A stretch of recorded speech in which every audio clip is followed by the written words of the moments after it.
everybody, Matt Brown. We're going to do some more Deftones. This is Be Quiet and Drive. Another fairly simple song, just a couple of riffs to check out here. So we're going to start from the beginning with the intro. So with this song, like My Own Summer and most of the rest of the Around the Fur album, we're down a half step and we're in drop D on top of that. So we've got a low D there, and then, D flat, and then the rest is down a half step. Alright, so let's talk about these chords that are going on in the beginning. So what we basically have here is a major seventh interval played on the 5th and 3rd strings. And while we're holding the shape, what we're going to do is play the open D string and the B string in combination with that shape. So that shape is 12 and 13 there. Again, 5th and 3rd strings. So that's the chord that we get. Now, the next chord that we get in this little progression is we're going to move that shape up, but keep the open strings open, and we're going to move that up to the D and C sharp notes here.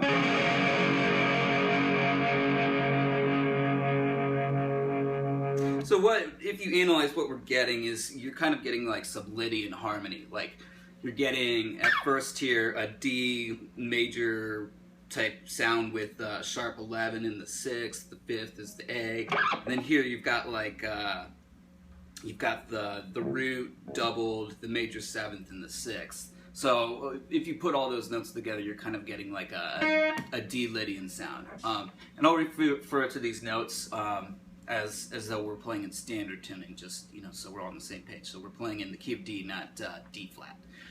All right. And so let's talk about the tone now. This is played with some pretty heavy chorus. So with chorus, there's typically 3 knobs that you are dealing with, or 4 rather. You've got the EQ, the rate, and the depth, and you've got the effects level. So with this type of effect, the EQ is pretty much at 12 o'clock, so an even EQ. Same with the rate. With the depth, you want to crank the depth for this particular type of chorus sound. So I think, like if you're going for the real fast warbly sound, it's important to know that you need to crank the rate. If you want this like really deep chorusy kind of sound, like you're kind of like floating on water or whatever, the depth knob is what you want to crank up. And then of course the effects level controls all of that. So I've got the effects level at like a little past 12 o'clock, and the depth is at like pretty much 3 o'clock. So that's the kind of tone he's got here. Now if you're gonna play this live, I'd suggest that you play the beginning, like this intro part here.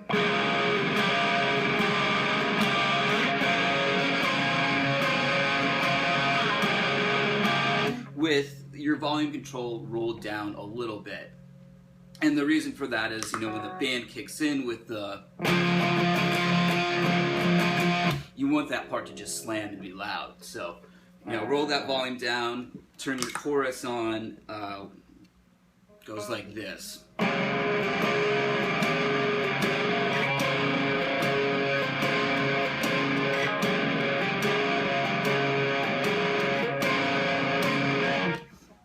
Alright, so rhythmically what's going on is there's the figure is it's a dotted 8th, 16th note thing that just keeps repeating. So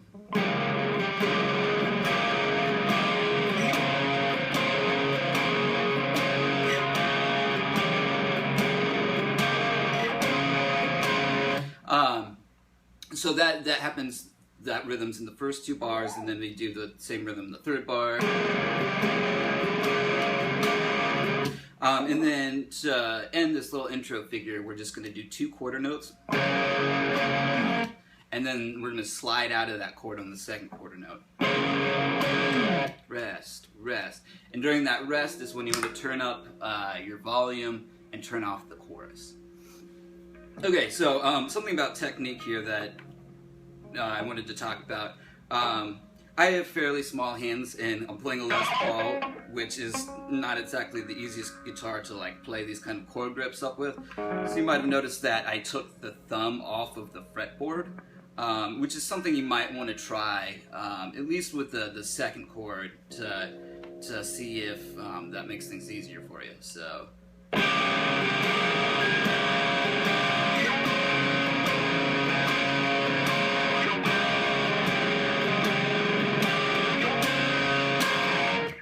Like that. And something with rhythm too. When you're playing at a real slow tempo like this is around 78 BPMs. I think you're gonna lock in much more tightly if you subdivide at the 8th note and tap your foot at the 8th note. Otherwise, your rhythm's gonna kind of be a little shaky. Okay, so enough about the little intro figure. Let's get after the next riff that comes in. I'll play it for you at tempo, and then I'll play it slowly and explain it and all that good stuff. So it goes like this.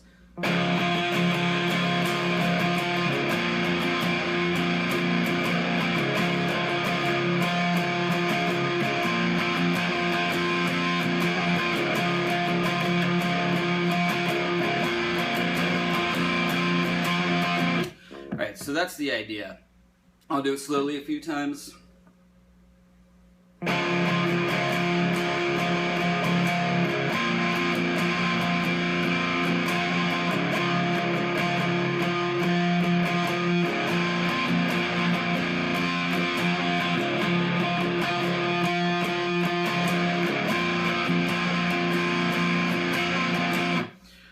So let's talk about the chords here.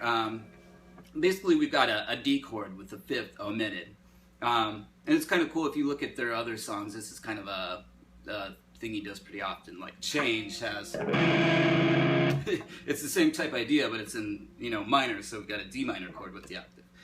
Alright, so with this one, we've got the low open D, and then we're going to play an octave shape on the 5th and 3rd strings at F sharp. So you're getting, the root and 3rd of the D chord. Now the next shape that we have is this. So that's 9, 9, 11, 11.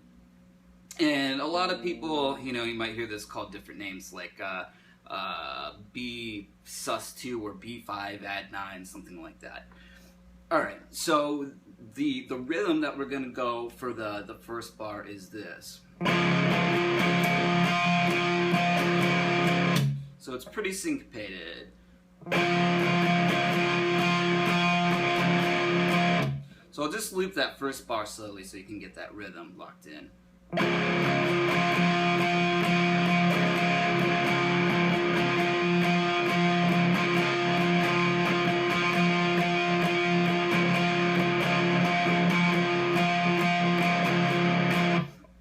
Alright, now with this next chord, there's some little bends that are happening. I'll play this measure for you slowly. So what's happening is you're basically shaking the entire chord so that each string is almost bending a half step. It's somewhere between like a quarter step and a half step, somewhere in that kind of gray area. So we've got 1 and then the bend happens on beat 2. And then it releases. So like that. Okay, so let's play the whole measure. So there's a second bend at the end there.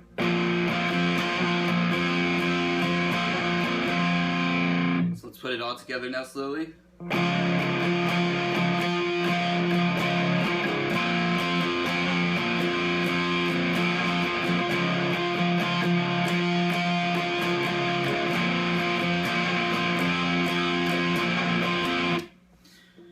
Alright, now there's a little fill that we need to talk about here in this song that happens. We've basically got 2 doubled guitars throughout this song, and the right channel guitar is the channel where we're going to see this fill. So let's take a look at that fill. So the fill goes like this. I'll play the riff once into the fill so you can have some context.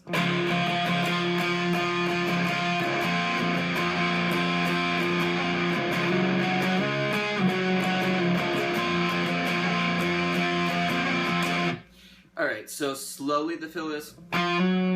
I'll just play, I'll leave the D string out so you can hear what's going on here.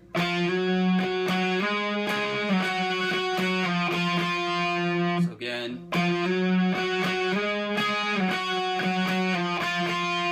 So let's add the low D back in now.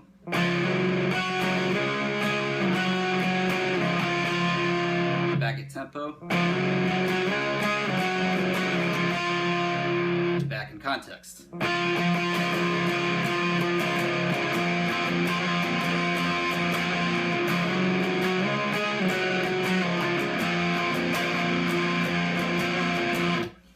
Alright, so now we're into the verse. And the verse is, real quickly, I'll just explain it, it's 4 times of this riff.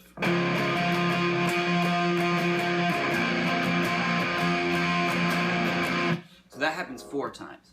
Now with the verses, they're slightly different in that you either get the fill or not.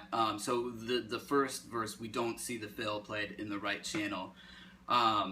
But as we get to the other verses, the fill is played in different spots. So before we get to that though, let's look at the next riff. I'm going to call this the interlude. This is a little chunk that goes between this first verse and the second verse. Alright, so let's take a look at that. Here's the interlude.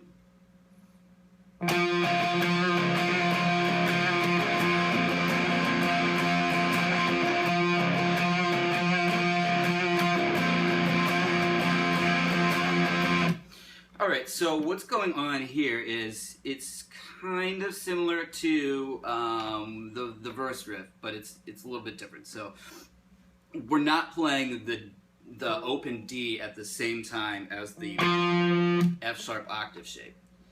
So we get 1 and is that first beat. Now on beat 2, what happens is there's a quarter step bend on the downbeat on the octave.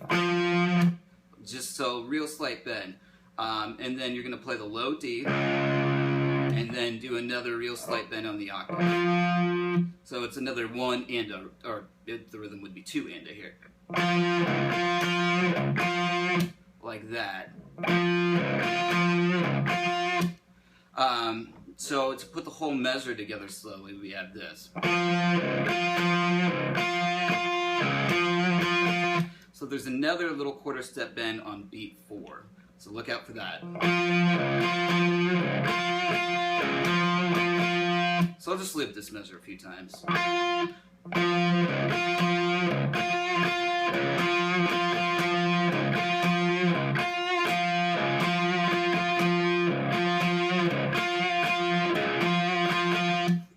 Alright, so that's that idea. Now the following bar is the same as what we had in the verse. So in this thing just repeats twice. So the whole interlude is this.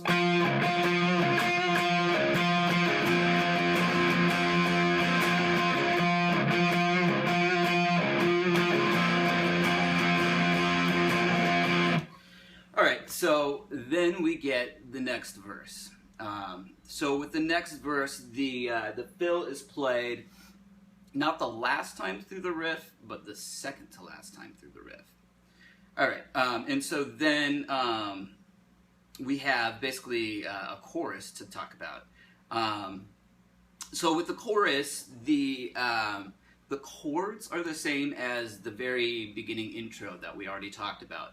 But, you know, this is something where you can't take something for granted when you're transcribing. So the rhythm is very different with the chorus part. Alright, so let's look at that. So here's the chorus. I'll play the entire thing. The whole thing is 8 bars long. So here we go.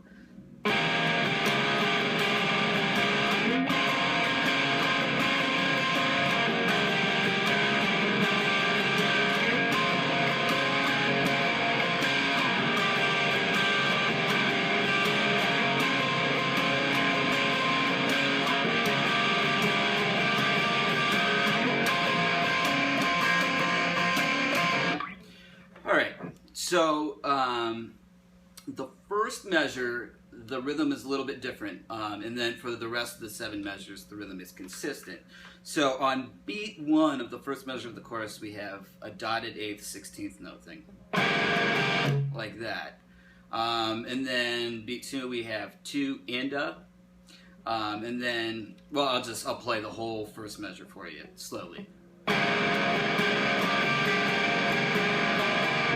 So I'll loop that first measure again.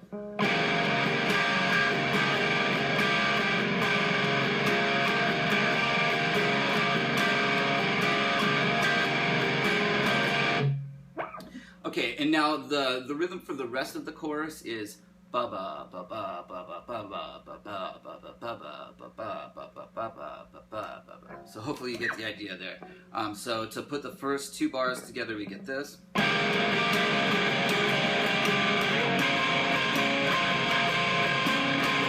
And so we're gonna just keep doing the da da da da da da da da da da with both chords.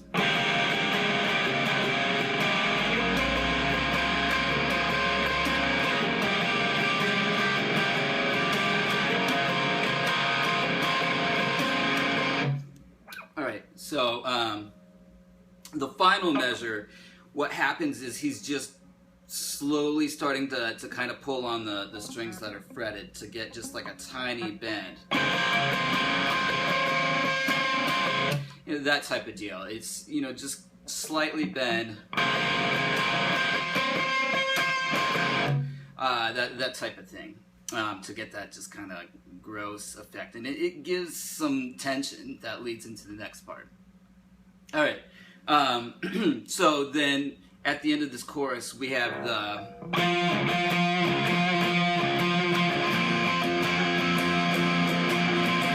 type deal. So that happens twice, and then we have a third verse, and the third verse, to fill, like I said, it happens the last time, and then we're going to go back to the chorus, and then we have the interlude part, which is, or at this point, it's kind of more like a post-chorus type part, the type part, but it happens double as many times, and then we're into what I'm going to call the breakdown. So let's take a look at the breakdown riff. So here's the breakdown riff.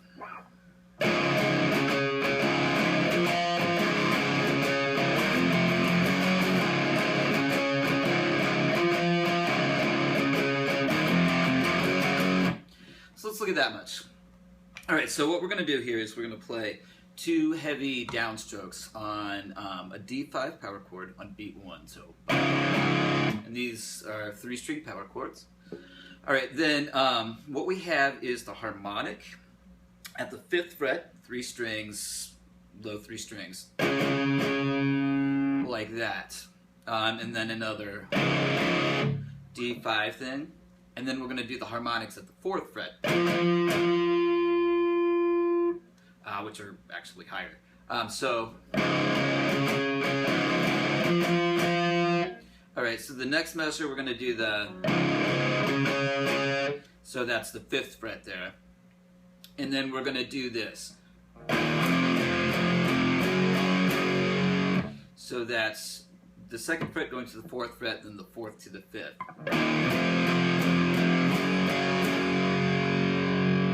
So let's put that together slowly.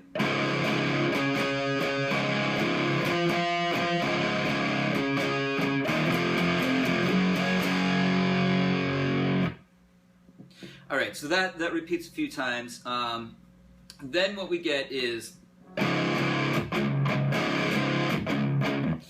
so what's going on there is instead of doing the harmonics, we've got,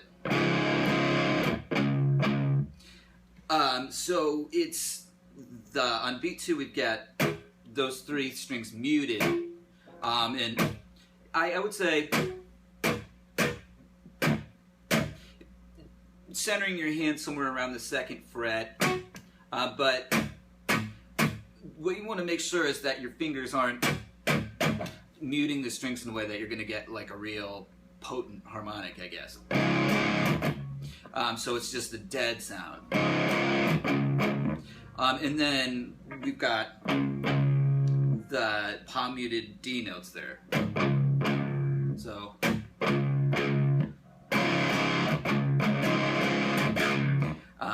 so if I put it all together, we get this.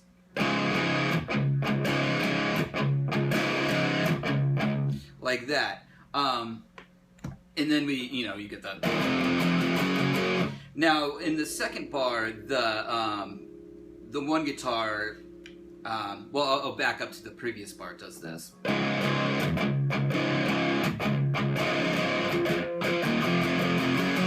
So you do get the harmonics at the 4th fret, and with the guitar in the right channel.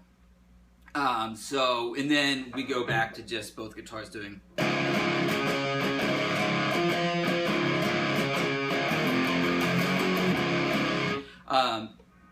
So we had, it goes back to that type of thing and ends with a big D5 power chord, so the 5-string D5 power chord. And then, like My Own Summer, it's a false ending, and it goes back into the what I call the interlude riff towards the beginning of the lesson.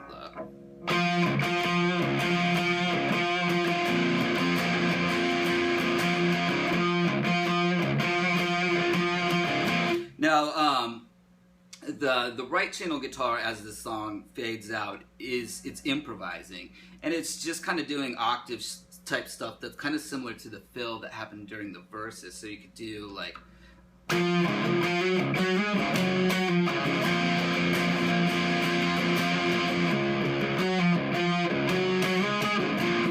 That kind of stuff. The important thing to look out for, though, is that you need to remember that we're playing over a D chord harmony. So that the G note is not a note that you want to play on a strong downbeat. It's what jazz musicians like to call like the incorrect 4th rule. Playing the 4th above, perfect 4th above the root of a dominant or a major chord is, it's just like, it's an avoid tone. It sounds awful. So, if you're going to go on to that note, hold it no longer than an 8th note or 16th note, and if you play an 8th note, make sure it's displaced, off the front of the beat by a 16th note. So.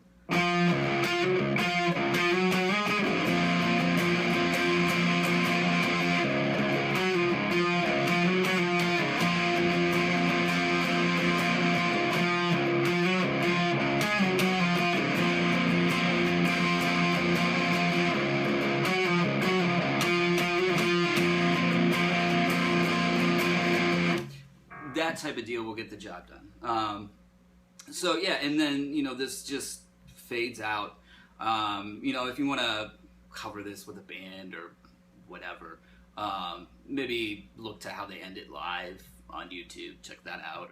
So since the song, this riff has got like a D chord sound.